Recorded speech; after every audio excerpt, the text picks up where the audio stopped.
Olá pessoal, tudo bem? Meu nome é Tayane, sejam bem-vindos ao meu canal.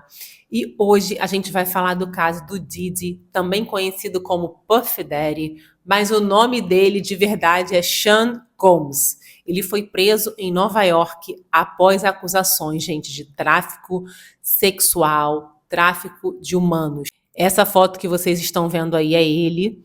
Eu tenho certeza que você já viu a foto dele em algum lugar, mesmo que você não seja uma pessoa muito ligada assim, na mídia tradicional como eu. Aqui o título de uma reportagem que saiu no Brasil: Orgias, óleo de bebê e abusos. O que se sabe do escândalo do P. Diddy. Hoje ele é conhecido como Diddy. Então, gente, são várias acusações contra ele, várias vítimas têm se apresentado.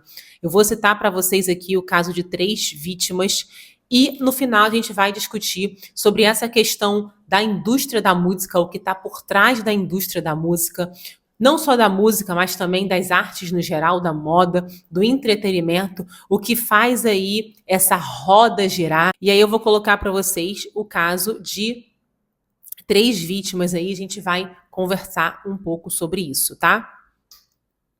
Gente, o primeiro caso é a Talia Graves. Vou colocar a foto dessa moça, é essa moça que vocês estão vendo aí. Ela entrou com uma ação em Nova York, alegando que Diddy e o seu guarda-costa ofereceram a ela uma taça de vinho em 2001, quando ela tinha só 25 anos, gente, que a deixou tonta e fisicamente fraca, antes de perder a consciência e ser abusada tanto pelo Diddy como pelo guarda-costa dele, enquanto as suas mãos estavam amarradas. E aí, qual foi a história da Graves, né? O ex-namorado dessa moça, da Graves, vamos chamar ela assim, Talia Graves, o nome dela, ou Talia, não sei como se fala, é certinho a pronúncia. Ele trabalhava na gravadora do Diddy na época, e como ela era, né, namorada desse rapaz que trabalhava lá, ela ia pegar o namorado lá no trabalho, eles eventualmente frequentavam a casa do Diddy na época, então eles se conheciam. E aí no verão de 2001, o Combs, né, que é o tal do Diddy, ligou para ela e dizendo que queria conversar com ela sobre o rendimento do trabalho, né, do caso lá do seu ex-namorado. E como ela queria ajudar o namorado, ela combinou de encontrar com ele, provavelmente, né, pensando o que ela poderia fazer para ajudar lá no trabalho dele na gravadora. Então ela concordou e horas depois o Diddy, com o seu chefe de segurança, Joseph Sherman, né, ele estava dirigindo na época, pelo que eu entendi, né, eles pegaram a moça lá onde ela morava e levou até o estúdio dele, chamado Bad Boy, que fica em Manhattan, em Nova York. E aí a mulher sentou no sofá, né, com o Diddy, numa sala. Provavelmente na cabeça dela eles iam discutir a questão do namorado, né? E enquanto o Diddy falava, ela perdeu a consciência. Isso está aí nos documentos judiciais. Provavelmente, né, ele colocou aí alguma droga na bebida dela. A gente vai ver que outras vítimas falaram a mesma coisa que ela falou. Então já é a forma como ele fazia, né? Ele dopava as vítimas antes de abusar das mulheres, e não só mulheres. Eu vi um outro caso também que eu não coloquei aqui, mas está aí na internet, no YouTube, de um caso também de um rapaz, mas acredito que não está nada oficial, né, num processo. Enfim, aí quando a mulher acordou, ela estava nua, com as mãos amarradas nas costas, com o que parecia ser uma sacola de plástico de mercado. E aí o guarda-costas agarrou a mulher, bateu o rosto dela contra uma mesa de sinuca. Depois disso, o tal do Diddy voltou para a sala e a abusou, que eu não posso falar aquela outra palavra, mas vocês entenderam, e a abusou dela enquanto ela gritava de dor pedindo ajuda. Depois disso, ela desmaiou de novo e quando acordou, o chefe lá da segurança forçou a mulher a fazer nele. Depois ela perdeu a consciência de novo e quando acordou, eles não estavam na sala, ela ligou para um motorista que ela conhecia, amigo da família, e que foi lá e pegou a tal da Graves para levá-la embora. Essa questão da pessoa desmaiar, acordar, ser abusada, desmaiar de novo, né, uma tortura horrível, Eu vi também em outros depoimentos, outras mulheres falando, outras pessoas falando que ele se utilizava dessa prática. Então ele fazia de novo, de novo, de novo. A pessoa mesmo estando machucada, ele continuava a abusar da pessoa, da vítima. O motorista levou a Graves até um hospital e implorou para que ela denunciasse, né, o abuso. Mas ela estava tremendo e chorando histericamente, não conseguia sair do carro, né? Claro. O processo diz, né, que a mulher estava aterrorizada com o que Didi poderia fazer a ela e a sua família se ela falasse alguma coisa contra ele. E aí, olha isso, gente, olha que coisa absurda. Quando a mulher contou ao namorado o que havia acontecido, o namorado, ao invés de ajudar, disse a ela para não denunciar o ataque, dizendo que isso poderia prejudicar a carreira dele na gravadora. Após a agressão e várias vezes ao longo dos anos, o tal do Didi e o guarda-costas dele ligavam para essa mulher, né, para a tal da Graves, e disseram para ela ficar bem quietinha, ameaçando repercussões caso ela falasse alguma coisa, podendo até mesmo tirar a guarda do filho dela. E aí a mulher ficou tão, né, com medo do que poderia acontecer, que ela saiu de Nova York e fugiu para Pensilvânia, um outro lugar, acabando por se mudar várias vezes ao longo dos anos, com a ideia de ficar bem longe desse homem, né?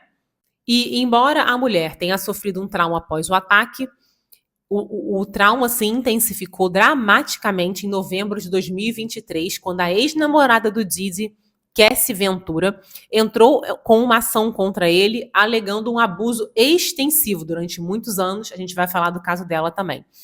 A mulher afirma que o seu ex-namorado levantou o processo da Ventura e revelou que o tal do Didi gravou em vídeo seu ataque. Isso tá documentado lá no processo. Agora, olha só, gente, olha só como ele tinha essa coisa mesmo diabólica. E isso era um padrão que ele fazia, ele também fez isso com outras vítimas. Então, para o horror, né, da vítima, da Talia Graves, o seu ex-namorado disse que o tal do Didi e o Sherman, né, o guarda-costa, mostraram a ele e a vários homens o vídeo do ataque. Ele gravou o ataque que ele fez a ela. Ele disse à mulher que Combs, né, o Didi e o guarda-costas, tinham um padrão e uma prática de gravar não consensualmente mulheres envolvidas em atos sexuais e disponibilizar esses vídeos ao público, inclusive vendendo as fitas como pornografia.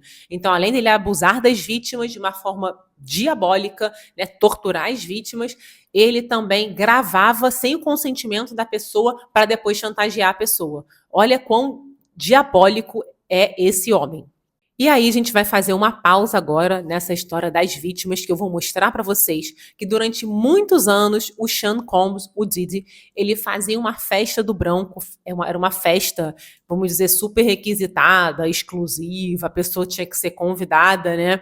Tá amarrado, mas a pessoa tinha que ser convidada para essa festa. Então, era uma festa que tinha muitos famosos e as pessoas queriam muito estar nesse evento e todo mundo tinha que usar branco. E aí você vai ver algumas fotos de pessoas famosas aí da mídia que frequentaram essa festa durante alguns anos. E a gente tem o Didi com o Leonardo DiCaprio na festa do branco. Aqui o Didi com a Paris Hilton. Aqui o Jay-Z e o Didi, ele é muito conhecido na indústria também da música, um grande nome. Aqui tem a Kelly Osbourne com o Didi em 2003. Aqui o Didi e a Jennifer Lopez. Aqui o Didi e a Mariah Carey. Aqui algumas pessoas na piscina, né, fazendo bacanal na frente de vários convidados. E agora eu vou falar com vocês sobre o caso da Cassie Ventura, que é ex-namorada do Didi, que é conhecido, o nome dele, né, de verdade é o Sean Combs, e o outro apelido que ele não usa mais é o Puff Daddy. E por que será que ele mudou o nome artístico dele, hein? Fica a pergunta. A Cassie processou o Didi em 16 de novembro, acusando, né, o produtor lá de hip hop de abuso e um padrão de abuso de uma década que começou quando ela tinha 19 anos. A vítima alega, gente, olha as acusações que estão sendo feitas contra este homem. tráfico sexual, tráfico de pessoas, agressão sexual e violência por motivação de gênero, entre outras acusações, tá? O processo afirma que seu comportamento controlador, né, com a ex-namorada, começou quando ela o conheceu em 2005. E aí ela assinou um contrato com a gravadora dele no ano seguinte, e ele começou a exercer um controle total da vida dela, incluindo o apartamento, o carro, as roupas, gente, até mesmo os registros médicos. Ele chegou ao ponto de até visitar um rapper chamado Kid Cudi, não sei como se pronuncia, em 2011, porque parece que a Cassie e o Diddy estavam tendo um problema no relacionamento, ela se envolveu com esse rapper, e ele chegou a ameaçar esse rapper, até mesmo queimando o carro desse rapper. E aí, na reportagem vai dizer que outros acusadores apresentaram, né, as suas alegações de agressão sexual contra o Diddy nos meses posteriores, desde que a ex-namorada veio a público e começou a processar o Diddy por tráfico de pessoas e agressão e uma série de outras coisas. E aí a Cassie diz que o tal do Diddy e as pessoas que trabalhavam para ele, né, no seu círculo ali íntimo de pessoas, o Diddy e as pessoas próximas a ele, né, os funcionários, controlavam todos os aspectos da vida dela. Ela diz que as pessoas, os funcionários, fechavam os olhos para o abuso físico. Os espancamentos foram testemunhados pela equipe e funcionários do Sr. Combs. Mas ninguém se atreveu a falar contra o seu chefe assustador e feroz. A Cassie disse que nunca tinha ido à polícia por medo de alguma retaliação dele. E teve um caso de abuso em 2009 que ele supostamente a chutou repetidamente no rosto, fazendo-a sangrar. E aí a equipe dele escondeu a tal da Cassie num quarto, e toda vez que isso acontecia, ela tinha que ficar escondida, provavelmente para não aparecer as agressões. E as pessoas diziam que ela tinha que retornar para ele, tinha que voltar no relacionamento, porque isso poderia prejudicar o sucesso dela na indústria, visto que ele era o produtor dela. E aí tá no processo também que a Cassie sofreu uma perda de memória devido ao uso excessivo de drogas durante o seu relacionamento com o Diddy. Os documentos judiciais citam um caso em que os resultados da ressonância magnética que ela havia feito foram direto para ele. Olha isso, gente, o nível de controle sobre a mulher. E tudo, assim, terminou quando, em 2018, ele forçou a entrada na casa da Cassie, né, abusou, aquela palavra que eu não posso falar, da mulher. Ela falou não várias vezes, mesmo assim, ele fez isso, e aí o relacionamento terminou de vez. E aí, pausa pra gente ver aqui ele se apresentando no VMA, eu acho que é assim que fala, né? Em português seria VMA, que é um evento que tem lá nos Estados Unidos. A gente vai colocar aqui ele se apresentando nesse evento. Olha a foto dele aí, gente, se apresentando nesse evento. E fazendo essa pesquisa, eu vi que esse evento ele levou também a família dele para participar. Isso foi em 2023. Isso foi ano passado, tá? Isso é recente. Um homem como esse, que todo mundo sabia o que acontecia, todo mundo nos bastidores da indústria da música, nos bastidores da indústria do entretenimento, todo mundo sabia o que acontecia e ninguém fazia nada, e mesmo assim ele continuava sendo convidado para essas apresentações. E aí tá aí ele com as duas filhas gêmeas. Sim, essas meninas são filhas dele. Olha a roupa que as meninas estão usando, né? Expondo as meninas dessa forma. Ele continuava participando aí de eventos, mesmo com todo esse passado, com tudo aquilo que ele estava fazendo, vítimas e mais vítimas, incluindo tráfico sexual de pessoas, gente. E diversos abusos. Deixa eu mostrar para vocês aqui o título dessa matéria que saiu até no Brasil, ó. Orgias, óleo de bebê e abusos. O que se sabe sobre o escândalo do P. Diddy. E aí, teve uma reportagem que diz que foram encontradas lá na casa dele mais de 1.000 óleos de lubrificante, óleo de bebê, enfim. E outras reportagens, né, que eu li também, diz que ele fazia isso, aquilo que a gente leu com a moça, né, a vítima relatando, que ele obrigava as pessoas a ter relações sexuais. Então ele chamava as pessoas lá, os profissionais do sexo, né, vamos dizer assim, essas pessoas que, profissionais do sexo, e pessoas que estavam ali que não eram profissionais do sexo.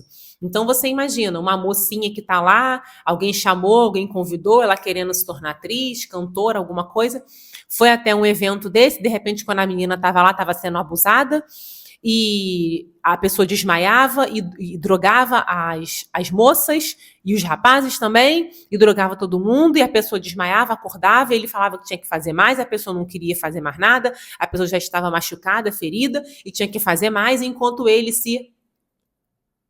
Sim, minha gente, esse é o nível. É daí para pior, né? É daí para pior. E para a gente finalizar, eu vou contar rapidinho o caso da Crystal McKinney. Não sei se é assim que se fala. A ex-modelo Crystal entrou, né, com uma ação no Tribunal Federal de Manhattan, acusando o rapper de drogá-la e agredi-la sexualmente no estúdio dele, na gravadora dele, em 2003. Gente, olha quanto tempo tem, né? Mais de 20 anos. A modelo tinha 22 anos na época, afirmou que Combs, o Diddy, deu álcool, possivelmente misturado com drogas. Vai vendo como a história casa com a história das outras vítimas, né? A mesma forma de agir. E depois ele levou essa moça ao banheiro e a agrediu sexualmente. A Crystal disse que ela acordou depois em um táxi, né? Estava desmaiada, acordou e percebeu que havia sido abusada sexualmente. Ela confirmou que conheceu o Combs em um evento da Men Fashion Week, uma semana de moda, né, voltada para homens, creio eu. Ele a convidou para ir em seu estúdio, ela foi e foi abusada. Muito triste tudo isso, né? E olha que coisa, eu vou colocar para vocês uma foto aqui do tal do Diddy recebendo a chave da cidade de Nova York do prefeito. Gente, isso foi em 18 de setembro de 2023, mais ou menos um ano atrás. O prefeito de Nova York estava entregando a chave para esse abusador, para esse homem endemoniado. Uma pessoa importante da indústria da música, do entretenimento nos Estados Unidos, e é para vocês verem o que está por trás dessas indústrias diabólicas. Isso é diabólico. Tá aí a foto para vocês verem. E aí talvez você me pergunte uma coisa. Será que essas perversões sexuais dele, será que era só para o prazer sexual mesmo? Ou será que, em alguns casos, as pessoas não sabem, mas por trás eram feitos rituais? Fica o nosso questionamento e a nossa dúvida, porque muitas vezes nós sabemos que as celebridades, para se tornarem celebridades, precisam fazer rituais cada vez mais pesados e cada vez mais macabros. Então, será que alguns desses eventos não eram também rituais disfarçados? E aí, eu vou colocar para vocês aí uma reportagem que saiu do Usher, aquele músico e rapper Usher, que teoricamente teria sido descoberto pelo Diddy na época. E ele foi numa festa lá do Diddy quando ele tinha 13 anos de idade. E ele disse que foi muito doido, foi muito louco, que ele não pode nem falar as coisas que aconteceram nessa festa. Aí eu te pergunto, o que um menino de 13 anos estava fazendo numa festa dessas? Um menor de idade, presenciando essas coisas. O que será que aconteceu lá e qual seria o interesse do Diddy no Usher na época, que era só um menino? Seria mesmo que era só algo profissional? Né? Isso nós não sabemos, isso não está no processo. Né? Alguns vídeos, algumas pessoas estão supondo certas coisas, mas não há nada provado. E aí eu não sei se vocês lembram também que foi o Usher que descobriu aí o Justin Bieber e depois colocou o Justin Bieber para ser mentoreado, né, pelo Diddy. E tem uns vídeos na internet, né, circulando, quando o Justin Bieber passou aí 48 horas com o Diddy. Na época ele tinha 15 anos, né? O que um menino de 15 anos está fazendo com esse rapper durante 2 dias, esse produtor musical, para cima e para baixo, né? Será que o menor de idade era para estar exposto assim? A gente não sabe o que aconteceu, né, por trás, nos bastidores, nada disso está no processo. Isso aí são apenas suposições de pessoas que estão tentando conectar os casos. Mas essa parte do Usher, do Justin Bieber, nada disso está no processo. E aí, minha gente, a gente vai ver aqui o que pode estar por trás da indústria, né? Porque nós sabemos que o entretenimento, a música, tudo isso são indústrias bilionárias que se retroalimentam. Eu vou falar só um pouquinho sobre isso. Se vocês quiserem um vídeo mais profundo falando sobre isso, eu faço para vocês, tá? E aí aquilo que eu falo, cuidado com as músicas que vocês escutam, gente. Cuidado com músicas mundanas. Cuidado com filmes mundanos, porque infelizmente essa indústria do entretenimento, que na verdade não é entreter, que na verdade a ideia não é entreter você nem a mim, a ideia é nos influenciar. A ideia é colocar a ideia do diabo, as coisas do diabo, de uma forma sutil, através das artes, sendo inseridas na cultura, inseridas na sociedade, para que a gente venha achar os costumes pagãos normal. É normal, tá na cultura, todo mundo faz, é normalizado. Então a gente nasce nessa cultura contaminada, essa cultura diabólica, isso vai se perpetuando na nossa vida e a gente acha tudo normal, porque tudo é corroborado e incentivado através das novelas, através dos filmes, através das artes, do cinema. Então a ideia não é entreter você de forma nenhuma, existem outras formas de você se entreter. A ideia é te influenciar sempre para o mal. Aí eu vou te falar, essas músicas muitas vezes, essas músicas aí que estão tocando aí na rádio e tudo, são compostas muitas vezes por pessoas que não têm Jesus, na maioria das vezes, pessoas com sérios problemas mentais, pessoas que estão endemoniadas, pessoas com graves distúrbios e problemas, com uma inspiração que não veio de Deus, e se não veio de Deus, veio de quem? Então, muitas vezes, essas músicas têm letras que falam contra Deus. Então, no meio da letra, aparece algo que é contra Deus. Se está em inglês, a pessoa não fala inglês, não vai saber. Então, se você é brasileiro, você não fala inglês, você às vezes canta músicas em inglês, você pode estar cantando blasfêmias contra Deus, sem saber. Por isso você precisa saber o que você está cantando. Vai lá e veja a letra da música, o que aquela música fala. E pede discernimento para Deus e fica esperto, porque muitas músicas têm ali coisas contra Deus, contra os princípios de Deus, contra a palavra de Deus, e você está aí cantando e gerando coisas negativas para você. E aí tá esse tal do Didi, por exemplo, se apresentando, fazendo um show, né? Que na verdade nós sabemos que não existe um show, existe culto. Então, na verdade, um show mundano é um culto às trevas, é uma adoração às trevas e as pessoas que estão lá na plateia, claro que a maioria não sabe, mas estão presentes em cultos ao diabo. Só que elas não sabem disso, claro, porque se soubessem não estariam lá. Tudo é para ser disfarçado, é para ser escondido. Mas a pessoa que está se apresentando, e na verdade eu preciso te dizer que ela não está se apresentando, ela está ministrando. Presta atenção, gente. A pessoa que está ali, teoricamente, cantando, rebolando, dançando, ela não está só fazendo isso.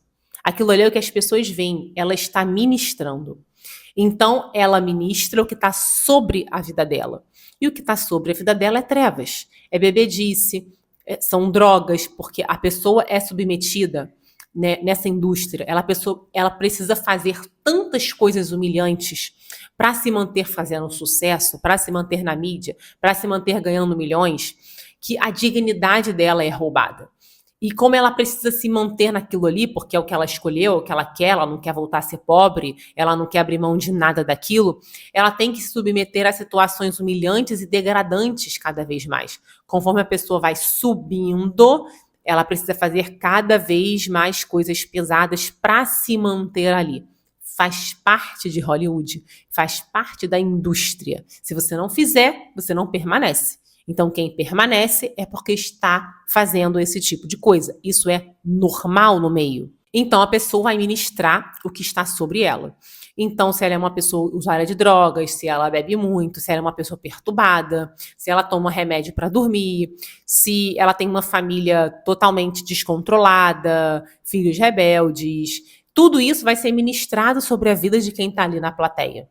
Fora as entidades que a pessoa escolheu caminhar com aquelas entidades. Então, quando ela está no palco se apresentando, Aquelas entidades estão ali e o lugar fica tomado por demônios. Só que as pessoas não têm visão espiritual, então as pessoas não sabem disso. Eu também, quando eu ia, eu também não sabia.